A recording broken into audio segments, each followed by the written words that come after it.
So what is ableism? Ableism is part of a larger group of isms that includes racism, sexism, ageism, and so on. Ism beliefs often devalue certain groups or individuals based on characteristics they can't control.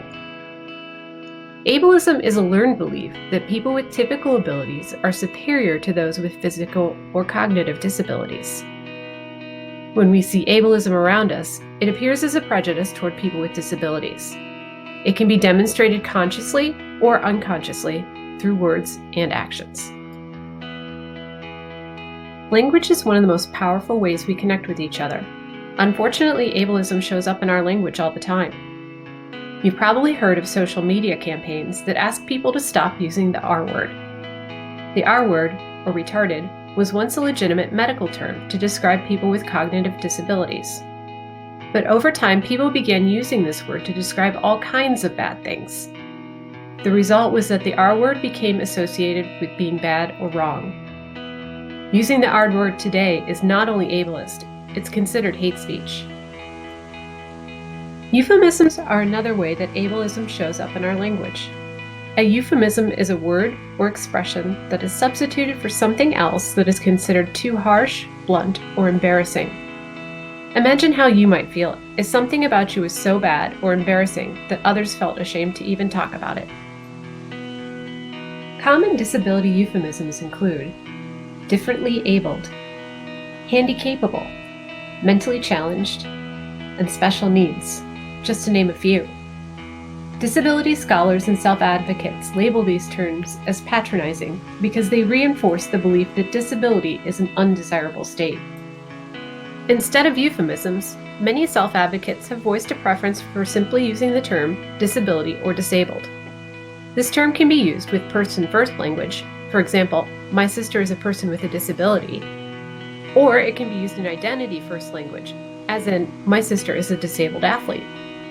Keep in mind that person-first language and identity-first language are personal preferences. If you're not sure which one a person prefers, it's okay to ask. Another way that ableism creeps into our language comes from how we describe the everyday lives of people with disabilities. For example, you may have heard someone say, "My loved one is wheelchair-bound." A statement like this makes the wheelchair user sound more like a machine than a human being. In fact, language like wheelchair-bound and nonverbal dehumanizes people with disabilities, making them seem less than their typical friends and family. Instead of talking about people with disabilities from a deficit perspective, try using a strengths perspective. For example, you could say, "Lauren is a disabled athlete who uses a wheelchair." Or, "Frank is a poet who uses a speech device to communicate." Ableism can show up in our language when we least expect it. Many common phrases draw on negative perceptions of disabilities, even if we're not talking about a disabled person. When you're speaking to others, watch out for ableist phrases like, "That's lame." This phrase associates mobility disabilities with a negative connotation. Likewise, phrases like, "She was blind to his true nature," associate vision impairments with not being as smart or perceptive of others. Finally, watch out for phrases like, "His request fell on deaf ears." This phrase implies that deafness is linked to a lack of empathy. One thing we know for sure is that no matter who we are, we all make mistakes. If you use ableist language by mistake, here are 2 simple steps you can take. First, apologize and own your mistake. You could say something like, "I'm sorry, that was really offensive. I need to be better about thinking before I speak." Step 2, move on.